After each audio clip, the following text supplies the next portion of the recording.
Guys इस question को देख लेते हैं। ये क्वेश्चन भी अपने आप में एक अच्छा क्वेश्चन है और इस तरह का आपने एग्जाम्पल में सॉल्व किया भी है। इस क्वेश्चन में आपसे कह रखा है a glass ball whose mass is 10 gram falls from a height of 40 metre rebound to a height of 10 meter. Find the impulse and average force between the glass ball and the floor। ठीक है भाई, I hope आपने question ध्यान से पढ़ा और समझ लिया होगा। मैं इसको हिंदी में समझा देता हूँ कि एक बॉल है, उसको किसी हाइट से ड्रॉप किया गया। हाइट दे रखा 40 मीटर, तो 40 मीटर की हाइट से उसको ड्रॉप कर दिया गया। कांच की बनी हुई है पूरी। जब इसको ड्रॉप किया गया है तो ये ज़मीन से टकराए। ज़मीन से टकराने के बाद 10 मीटर की हाइट तक ये ऊपर को आई। तो हमसे ये कह रहा है कि बताओ कितना इम्पल्स क्रिएट करेगी ये, कितना इम्पल्स होगा इसका। तो आपको इम्पल्स बताना। तो इम्पल्स निकालने के लिए आपको करना क्या होता, इम्पल्स के लिए मोमेंटम चाहिए, तभी आप इम्पल्स निकाल पाओगे। आप देखोगे कि जब बॉल को ऊपर से नीचे की तरफ को गिराया जा रहा था तब इसके पास कितना इसका खुद का मोमेंटम था। जब ये फ्लोर पर टकराए, टकराने के बाद ऊपर को उठी, तब ये चेक करेंगे कि इसका मोमेंटम कितना था। तभी आप चेंज इन मोमेंटम की मदद से इम्पल्स कैलकुलेट कर पाएंगे। उम्मीद करता हूँ समझ में आ गई होगी मेरी बात। ठीक है भाई, तो अब आपको करना ये है कि आपको मोमेंटम चाहिए। तो मोमेंटम के लिए ये ज़रूरी होता भाई कि आपके पास वेलोसिटी हो। तो जब बॉल को ड्रॉप किया गया था तो आप ये देखो टकराने से पहले उसके पास वेलोसिटी कितनी है। अगर आपने वो चीज़ फाइंड आउट कर ली तो आप उसकी मदद से मोमेंटम निकाल लोगे। सिमिलरली जब टकरा कर ऊपर की तरफ को उठी थी तो आप ये देखोगे कि किस वेलोसिटी के साथ वो ऊपर की तरफ को उठी है। अगर आपको वो पता चल गया तो आप ये पता लगा लोगे कि उसके पास कितना मोमेंटम है। और आपके पास जब दोनों मोमेंटम होंगे तो आप ये पता लगा लोगे कि भाई उसका खुद का कितना इम्पल्स था। तो बस यही करना आपको। लगाते हैं सॉल्यूशन। और आप ये देखो कि ये जो मोशन हो रही है ये दो बार हो रही है। एक तब जब ऑब्जेक्ट को ऊपर से नीचे की तरफ को गिराया गया, दूसरा जब ऑब्जेक्ट टकरा कर ऊपर की तरफ को उठा। तो आप दोनों को अलग अलग सॉल्व करोगे। एक को डाउनवर्ड मोशन के लिए सॉल्व करोगे, दूसरे को अपवर्ड मोशन के लिए। आपको पता है जब मैं इसको यहाँ से ड्रॉप करूँगा तो इनिशियल वेलोसिटी 0 से करूँगा।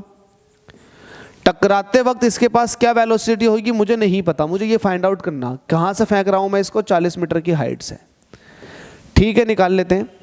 आपको पता है फॉर डाउनवर्ड मोशन के लिए इक्वेशन ऑफ मोशन लगाओ। Third equation of motion v square minus u square is equal to हो जाता है 2as। v कितना आपके पास ये तो आपको फाइंड आउट करना। u कितना 0 से फेंका आपने 2। a जो है वो ग्रेविटेशनल एक्सीलरेशन हो जाएगा जिसकी वैल्यू होती है 9.8। S ये आपको दिया हुआ है 40 मीटर की हाइट से आपने इसको ड्रॉप किया। तो v is equal to v square is equal to 9.8 into 40। Multiply करो, v इज इक्वल टू ये हो जाएगा, मल्टीप्लाई करोगे तो 784 वैल्यू निकल कर आ जाएगी।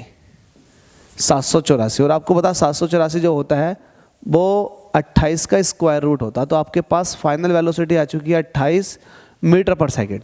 जब ये टकरा रही होगी तब इसके पास वेलोसिटी कितनी होगी 28। तो क्या आप इसका मोमेंटम नहीं बता सकते कितना मोमेंटम होगा? तो आप इसका मोमेंटम निकाल लो। मोमेंटम ऑफ द बॉल, इसको आप पहला वाला मोमेंटम कह दो। कितना होगा, mass into velocity, downward direction में। तो अब देखो जब डाउनवर्ड डायरेक्शन में है तो वेलोसिटी इसकी निगेटिव एक्सिस की तरफ को है, नीचे की तरफ को है, तो निगेटिव इसकी वेलोसिटी है। तो आप फिलहाल इसका मोमेंटम लिखो। निगेटिव पॉजिटिव को अभी आप रहने दो, मैं बाद में बता दूंगा निगेटिव पॉजिटिव का। मोमेंटम निकालना तो मास इंटू वेलोसिटी। मास कितना रखा 10 की इधर रखा 10 ग्राम, तो ग्राम को किलोग्राम में कन्वर्ट करोगे तो 10 की पावर -2 हो जाएगा। नहीं पता तो देखो 10 की पावर -3 से मल्टीप्लाई कर देते हैं, ग्राम को किलोग्राम में कन्वर्ट करने के लिए तो वैल्यू आ जाएगी 10 की पावर -2, मैंने लिख दिया। इनटू वेलोसिटी, वेलोसिटी कितनी है 28। आई होप ये आपको समझ में आ गया होगा। समझ में आ गया, इतना तो समझ में आ गया। इसको अभी ऐसे ही रहने देते हैं, निगेटिव पॉजिटिव को छोड़ो, इसको अभी ऐसे ही रहने दो। इनिशियल मोमेंटम आपके पास है, बिल्कुल है, वो आपके पास ही आ चुका है। ठीक है, इसको आप लिख दोगे किलोग्राम मीटर पर सेकेंड।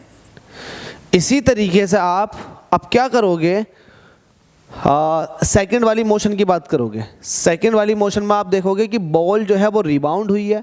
रिबाउंड हो करके वो 10 मीटर की हाइट तक उछली है, तो ये 10 मीटर की हाइट तक उछली है। उछलने के बाद क्या होगा, ये बॉल रुक जाएगी, इट मीन्स इसके बाद जो फाइनल वेलोसिटी होगी वो 0 हो जाएगी। तो इस जर्नी की अगर बात करें तो हमारे पास इनिशियल वेलोसिटी नहीं पता बिल्कुल भी कि कितनी वेलोसिटी के साथ ऊपर को उठेगी। तो आप है ना अपवर्ड मोशन के लिए इनिशियल वेलोसिटी को निकालो, तो आप कहोगे for upward motion, for upward motion. आप अपवर्ड मोशन की बात कर रहे हो, ठीक है, अपवर्ड मोशन की बात कर लो।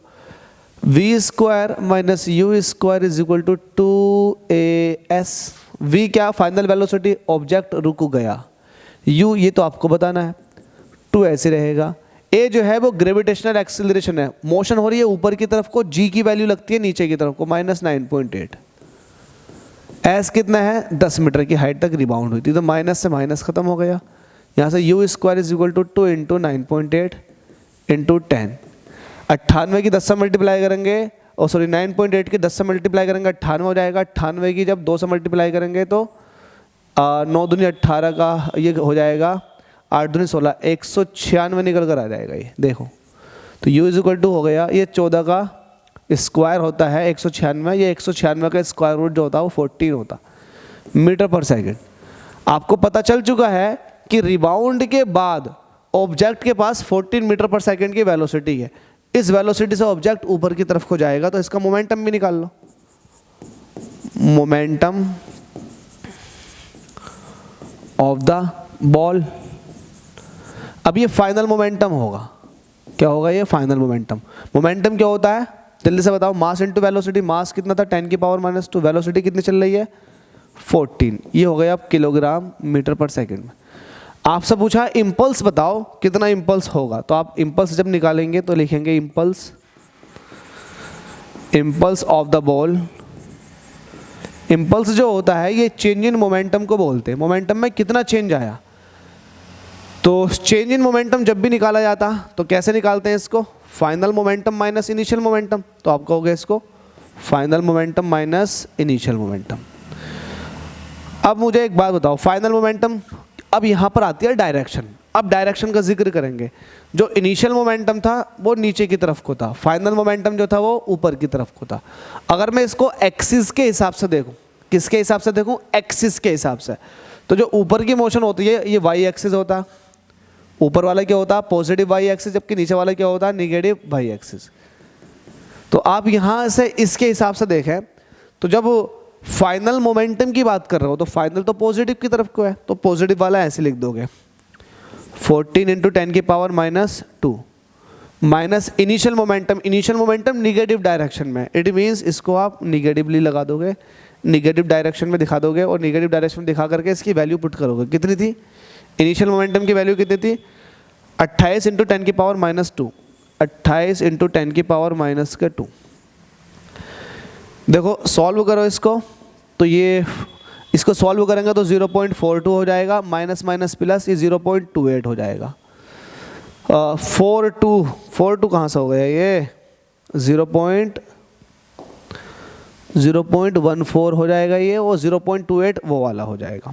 ठीक है, 28 और 14 को ऐड करते हैं 42 आता, 0.2 के बाद तो ये हो जाएगा 0.42। ये हमारे पास निकल कर आ चुका 0.42। इम्पल्स का यूनिट क्या होता है, वही होता है जो मोमेंटम का होता है, किलोग्राम मीटर पर सेकंड। तो आपसे इम्पल्स पूछा था, आपने बड़ी शांति के साथ इम्पल्स की वैल्यू को बता दिया। आंसर भी आपका यही है 0.42। यहाँ पर न्यूटन सेकंड लिख रखा, कोई दिक्कत नहीं, किलोग्राम मीटर पर सेकंड को न्यूटन सेकंड भी कहते हैं। दूसरा आपसे पूछा था, हमसे कह रखा था कि एवरेज फोर्स बताओ, तो हमें पता है एवरेज फोर्स हम कैसे बताते हैं।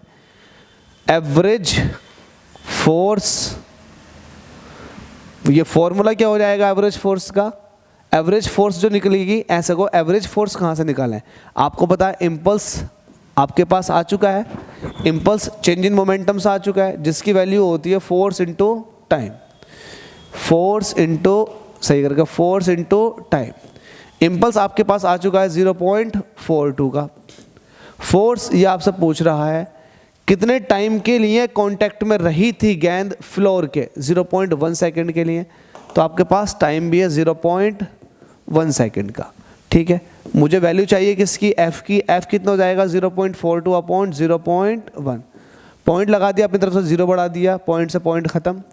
42 अपॉन 10 जिसका मतलब होता है 4.2। तो आपके पास फोर्स की वैल्यू आ गई 4.2 न्यूटन। ये आपसे पूछ रहा था कि फोर्स भी बता दो, तो आपने बड़ी आसानी से बता दिया फोर्स जो है वो 4.2 न्यूटन का है। आपसे जितनी भी चीज़ें इसके अंदर पूछी थी आपने बड़ी सज्जनता के साथ बड़े प्यार से इसको बता दिया। कुछ नहीं था, बस रिबाउंड हुई थी बॉल, तो आपने पहले केस में वेलोसिटी निकाल ली, दूसरे केस में वेलोसिटी निकाल ली, पहले केस में मोमेंटम निकाल लिया, दूसरे केस में मोमेंटम निकाल लिया, फिर आपने चेंज इन मोमेंटम कर करके आपने इम्पल्स निकाल लिया। जब आपके पास एक बार इम्पल्स आ गया तो आपने फिर फोर्स वाला फॉर्मूला लगा करके, इम्पल्स इज इक्वल टू होता है फोर्स इंटू टाइम, आपने फोर्स की वैल्यू को कैलकुलेट कर लिया। उम्मीद करता हूँ समझ में आ गया होगा। अगर किसी को डाउट है तो बता सकता है। Thank you so much.